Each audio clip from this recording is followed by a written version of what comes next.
Hello everyone, welcome to my YouTube channel Shahid Ali English speaking classes. English speaking classes का ये 37वां video है। इससे पहले वीडियो में हम विल बी एबल टू और शैल बी एबल टू पर डिटेल में बात कर चुके हैं। अगर आपने उसे नहीं देखा है तो लिंक डिस्क्रिप्शन में दिया हुआ है, आप उसे ज़रूर देख लें।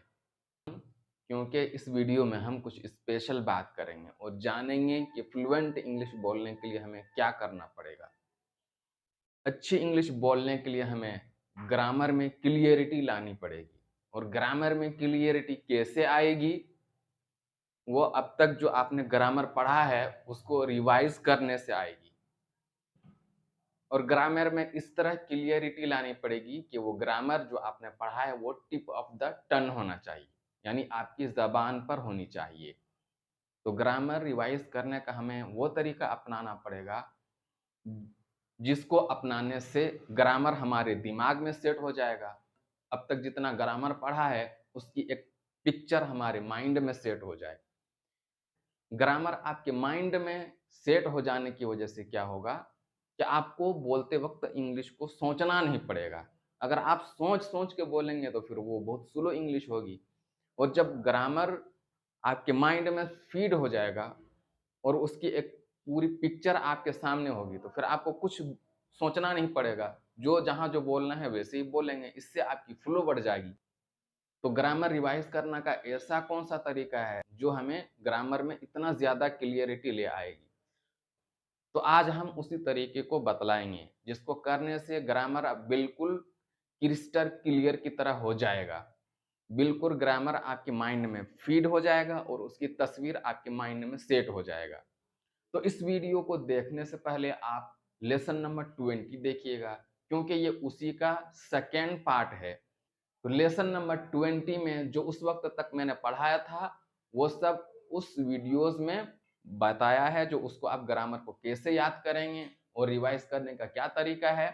आज के इस वीडियो में लेसन नंबर 20 के बाद जो मैंने पढ़ाया है, उसको हम इसमें रिवाइज करेंगे और उसका तरीका हम बतलाएंगे। तो आप इससे पहले उसको देख लीजिएगा, दोनों वीडियो को आप एक साथ देखिएगा और फिर ग्रामर रिवाइज करिएगा। तो आइए अब हम टॉपिक पर बात करते हैं।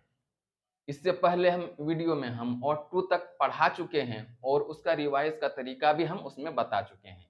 अब उसके बाद जो मैंने पढ़ाया है वो इज एम आर था, इसीलिए हम इज एम आर को यहाँ देखते हैं।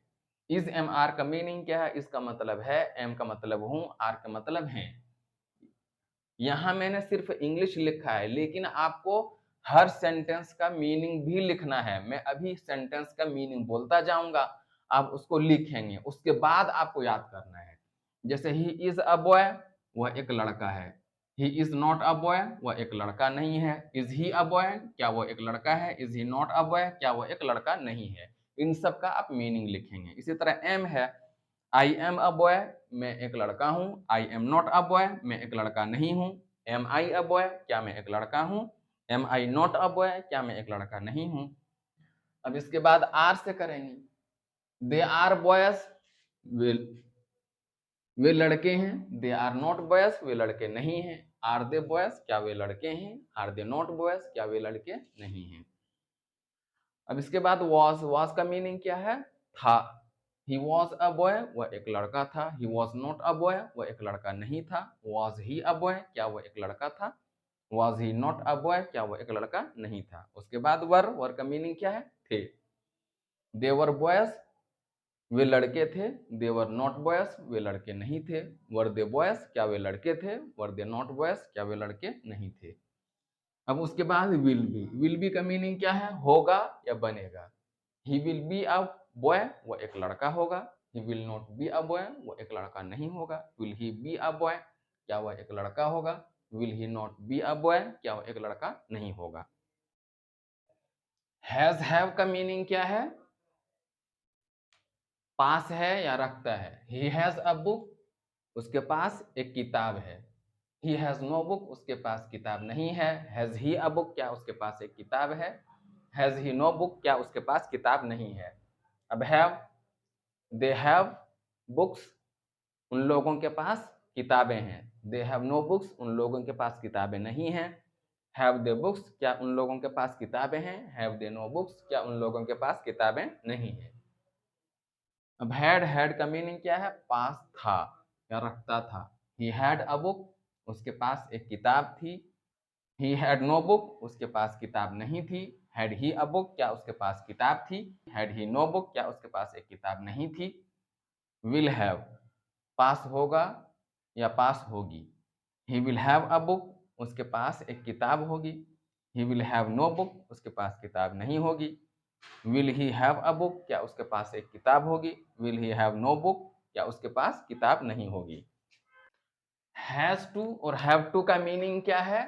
पढ़ता है या पढ़ती है। ही हैज टू सी, उसे देखना पड़ता है। He has not to see, उसे नहीं देखना पड़ता है। हैज ही टू सी, क्या उसे देखना पड़ता है। Has he not to see, क्या उसे नहीं देखना पड़ता है। Have to, they have to see, उन लोगों को देखना पड़ता है। They have not to see, उन लोगों को नहीं देखना पड़ता है। हैव दे टू सी, क्या उन लोगों को देखना पड़ता है। Have they not to see, क्या उन लोगों को नहीं देखना पड़ता है। हैड टू, पढ़ता था या पढ़ती थी। पढ़ा या पढ़ी, दोनों meaning. He had to see, उसे देखना पड़ा। He had not to see, उसे नहीं देखना पड़ा। हैड ही टू सी, क्या उसे देखना पड़ा। Had he not to see, क्या उसे नहीं देखना पड़ा। विल हैव टू, पढ़ेगा या पढ़ेगी। He will have to see, उसे देखना पड़ेगा। He will not have to see, उसे नहीं देखना पड़ेगा। Will he have to see, क्या उसे देखना पड़ेगा। Will he not have to see, क्या उसे नहीं देखना पड़ेगा। इसके बाद अब अबाउट टू से करेंगे। अबाउट टू का मीनिंग क्या है? वाला है या वाली है। अबाउट टू को इज एम आर से करते हैं। He is about to see, वो देखने वाला है। He is not about to see, वो देखने वाला नहीं है। Is he about to see, क्या वो देखने वाला है। Is he not about to see, क्या वो देखने वाला नहीं है।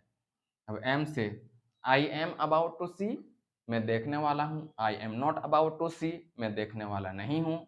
M I about to see, क्या मैं देखने वाला हूँ। Am I not about to see, क्या मैं देखने वाला नहीं हूँ। अब आर से, they are about to see, वे लोग देखने वाले हैं। They are not about to see, वे लोग देखने वाले नहीं हैं। Are they about to see, क्या वे लोग देखने वाले हैं। Are they not about to see, क्या वे लोग देखने वाले नहीं हैं। अब वाज से, he was about to see, वो देखने वाला था। He was not about to see, वो देखने वाला नहीं था। Was he about to see, क्या वो देखने वाला था। Was he not about to see, क्या वो देखने वाला नहीं था। वर से, वर का मीनिंग क्या है? थे। देवर अबाउट टू सी, वो देखने वाले थे। देवर नॉट अबाउट टू सी, वे लोग नहीं देखने वाले थे। Were they about to see, क्या वे लोग देखने वाले थे। Were they not about to see, क्या वे लोग देखने वाले नहीं थे। अब will be about to, will be about to का मीनिंग क्या होगा? वाला होगा या वाली होगी। He will be about to see, वो देखने वाला होगा। He will not be about to see, वो देखने वाला नहीं होगा। Will he be about to see, क्या वो देखने वाला होगा। Will he not be about to see, क्या वो देखने वाला नहीं होगा। अब एबल टू से करेंगे। एबल टू का मीनिंग क्या है? लायक है या काबिल है। अब एबल टू को इज एम आर से करना है। He is able to see, वो देखने के काबिल है। He is not able to see, वो देखने के काबिल नहीं है। Is he able to see, क्या वो देखने के काबिल है। Is he not able to see, क्या वो देखने के काबिल नहीं है। अब एम से, I am able to see, मैं देखने के काबिल हूँ। I am not able to see, मैं देखने के काबिल नहीं हूँ। Am I able to see, क्या मैं देखने के काबिल हूँ। Am I not able to see, क्या मैं देखने के काबिल नहीं हूँ। अब आर से, they are able to see, वे लोग देखने के काबिल हैं। They are not able to see, वे लोग देखने के काबिल नहीं हैं। Are they able to see, क्या वे लोग देखने के काबिल हैं। Are they not able to see, क्या वे लोग देखने के काबिल नहीं हैं। अब वॉज और वर से करना है। He was able to see, वह देखने के काबिल था। He was not able to see, वह देखने के काबिल नहीं था। Was he able to see, क्या वो देखने के काबिल था। Was he not able to see, क्या वो देखने के काबिल नहीं था। अब वर से, देवर एबल टू सी, वे लोग देखने के काबिल थे। दे were not able to see, वे लोग देखने के काबिल नहीं थे। Were they able to see, क्या वे लोग देखने के काबिल थे। Were they not able to see, क्या वे लोग देखने के काबिल नहीं थे। अब विल बी एबल टू, काबिल होगा या लायक होगा। He will be able to see, वो देखने के काबिल होगा। He will not be able to see, वो देखने के काबिल नहीं होगा। Will he be able to see, क्या वो देखने के काबिल होगा। Will he not be able to see, क्या वो देखने के काबिल नहीं होगा। तो आप सबसे पहले ये इंग्लिश लिखेंगे और इसके साथ मैंने जो अभी हर सेंटेंस का मीनिंग जो बोला, आपको मीनिंग भी लिखना है। मैं यहाँ नहीं लिखा है मगर आपको लिखना है। और आपको कैसे याद करना है, हर सेंटेंस को उसके मीनिंग के साथ याद करना है और फिर एक-एक सांस में सबको पढ़ना है। जैसे he is able to see, वो देखने के काबिल है। He is not able to see, वो देखने के काबिल नहीं है। Is he able to see, क्या वो देखने के काबिल है। Is he not able to see, क्या वो देखने के काबिल नहीं है। जब आप इसको इस तरह करके लिखेंगे और इसको याद करेंगे, बल्कि रटना है। जब रटेंगे तो ये सब सेंटेंस आपके ज़बान पर चढ़ जाएगा और ये ग्रामर अब तक पढ़ाया है वो आपके माइंड में सेट हो जाएगा, पिक्चर की तरह सेट हो जाएगा। और जब आप बोलेंगे तो आपको सोचना नहीं पड़ेगा, बल्कि सब खाका या फॉर्मूला बना हुआ, सिर्फ आपको उस पर बोलना है। आई होप कि आपको ये समझ में आ गया होगा और आप इस तरह प्रैक्टिस करेंगे। अगर प्रैक्टिस करेंगे तो आप अपने अंदर खुद ही चेंज देखेंगे। इससे आपकी स्पीड में फ्लो बढ़ जाएगी। जल्दी-जल्दी आप बोल सकते हैं, सेंटेंस जल्दी बनाएँगे। और अगर नहीं करेंगे तो फिर वही सोच-सोच के बोलेंगे। अगर आपको मेरा ये वीडियो पसंद आया तो आप दूसरों को शेयर कीजिए, लाइक कीजिए और कमेंट ज़रूर करिए। अब इसके बाद हम नेक्स्ट वीडियोज़ में मिलते हैं।